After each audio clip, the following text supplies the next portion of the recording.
సికింద్రాబాద్ గాంధీ ప్రభుత్వ ఆసుపత్రిలో శుక్రవారం ప్రభుత్వ నర్సింగ్ కళాశాల విద్యార్థులు ఆందోళన చేశారు. సమస్యలు పరిష్కరించాలంటూ నినాదాలు చేస్తూ హోరెత్తించారు. చాలా కాలంగా నర్సింగ్ కళాశాలలో సమస్యలతో ఇబ్బంది పడుతున్నా పట్టించుకునే నాథుడే కరువయ్యారని విద్యార్థులు ఆరోపించారు. సమస్యలు పరిష్కరించాలని డిమాండ్ చేస్తే కళాశాల ప్రిన్సిపల్ కక్ష సాధింపు చర్యలకు పాల్పడుతున్నారని విద్యార్థులు ఆరోపించారు.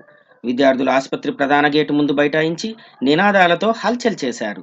అనంతరం ఆసుపత్రి సూపరింటెండెంట్ శ్రావణ్ కుమార్ ఆందోళన చేస్తున్న విద్యార్థుల వద్దకు వచ్చి వారితో చర్చలు జరిపారు. సమస్యల పరిష్కారానికి హామీ ఇవ్వడంతో విద్యార్థినులు ఆందోళన విరమించారు. రేపు అనగా 19వ తేదీ నర్సింగ్ కళాశాల హాస్టల్కి వచ్చి మీ సమక్షంలో సమస్యలు పరిష్కరిస్తామని సూపరింటెండెంట్ డాక్టర్ శ్రావణ్ కుమార్ హామీ ఇవ్వడంతో విద్యార్థులు శాంతించారు. సూపరింటెండెంట్ ప్రిన్సిపల్ సమస్యల పరిష్కారానికి కృషి చేస్తామని చెప్పడంతో విద్యార్థులు తాత్కాలికంగా ఆందోళనను విరమిస్తున్నట్లు ప్రకటించారు.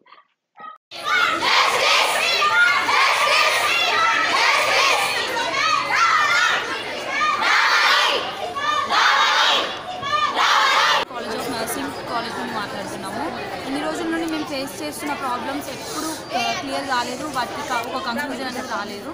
సో మేము ఇక్కడికి వచ్చి చేయడానికి కారణం అదే. ఇప్పటికైనా మా పైన మా మాటలకి సొల్యూషన్ వస్తుందని చెప్పేసి మేము ఈ ధర్నా చేస్తున్నాం. అసలు ధర్నా ఎందుకోసం చేస్తున్నారు?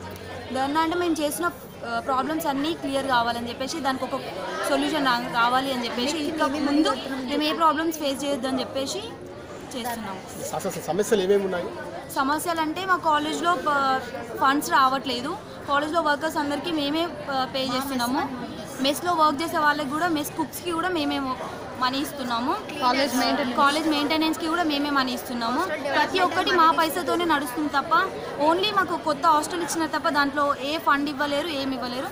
మ్యామ్ని అడిగితే మ్యామ్ అన్నారు మాకు ఫండ్స్ రావట్లేదు, మేము డిఎంఈకి వెళ్తున్నా కానీ మాకు ఏ సొల్యూషన్ రావట్లేదు, మేము ఫండ్స్ వస్తే మేమే చేయడానికి రెడీ కదమ్మా అని చెప్పినారు. కానీ ఇంకెప్పుడు ఫండ్స్ వస్తాయి, ఇంకెప్పుడు మాకు వస్తుంది అని చెప్పేసి మేము ఇది చేస్తాం. మేము టోటల్ 200 మెంబర్స్ ఉంటాము. హాస్టల్లో మాత్రం 140 మెంబర్స్ ఉంటాం.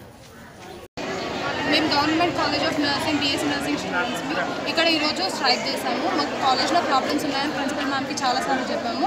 మేడం పరిష్కరించకపోవడంతో ఇక్కడ ఈరోజు స్ట్రైక్ చేశాము. సో ఇప్పుడు superintendent sir and principal ma'am వచ్చి మాకు చెప్పారు, ప్రాబ్లమ్స్ని సాల్వ్ చేస్తామని చెప్పారు. అందుకే ఇప్పుడు మేము ప్రజెంట్గా అయితే స్ట్రైక్ ఆపేసాము. ఒకవేళ వాళ్ళు పరిష్కరించలేని సమయంలో మేము మళ్ళీ స్ట్రైక్ చేసేస్తాం. మేము government college BSc nursing students. So మాకు మా హాస్టల్లో మెస్ నుంచి కాలేజ్ నుంచి ప్రాబ్లమ్స్ ఉన్నందువల్ల మేము ఈరోజు అందరం మా 4-5 బ్యాచెస్ కలిసి మేము ఈరోజు స్ట్రైక్ చేసాము. సో మేము సూపరింటెండెంట్తో గాంధీ మెడికల్ కాలేజ్ యొక్క సూపరింటెండెంట్తో మాట్లాడాము. సో సార్ మాకైతే హామీ ఇచ్చారు, రేపు మాతో 11 o'clockకి మీటింగ్ పెడతారు అనేసి. మా హెచ్ఓడీస్తో, మా ఫ్యాకల్టీ మెంబర్స్తో అండ్ మా స్టూడెంట్స్తో మీటింగ్ ఉంటుంది అని చెప్పారు. సో ఫైన్, ఒక ప్రాబ్లం క్లియర్ చేస్తామన్నారు. సో ఒకవేళ ప్రాబ్లం క్లియర్ చేయకపోతే ప్రెసెంట్గా అయితే మేము టెంపరీ అంటే తాత్కాలికంగా ఆపేసాము స్ట్రైక్ని. ఒకవేళ మా ప్రాబ్లం సాల్వ్ చేయకపోతే రేపు మళ్ళీ మేము ఇదే స్ట్రైక్ని కంటిన్యూ చేస్తాం.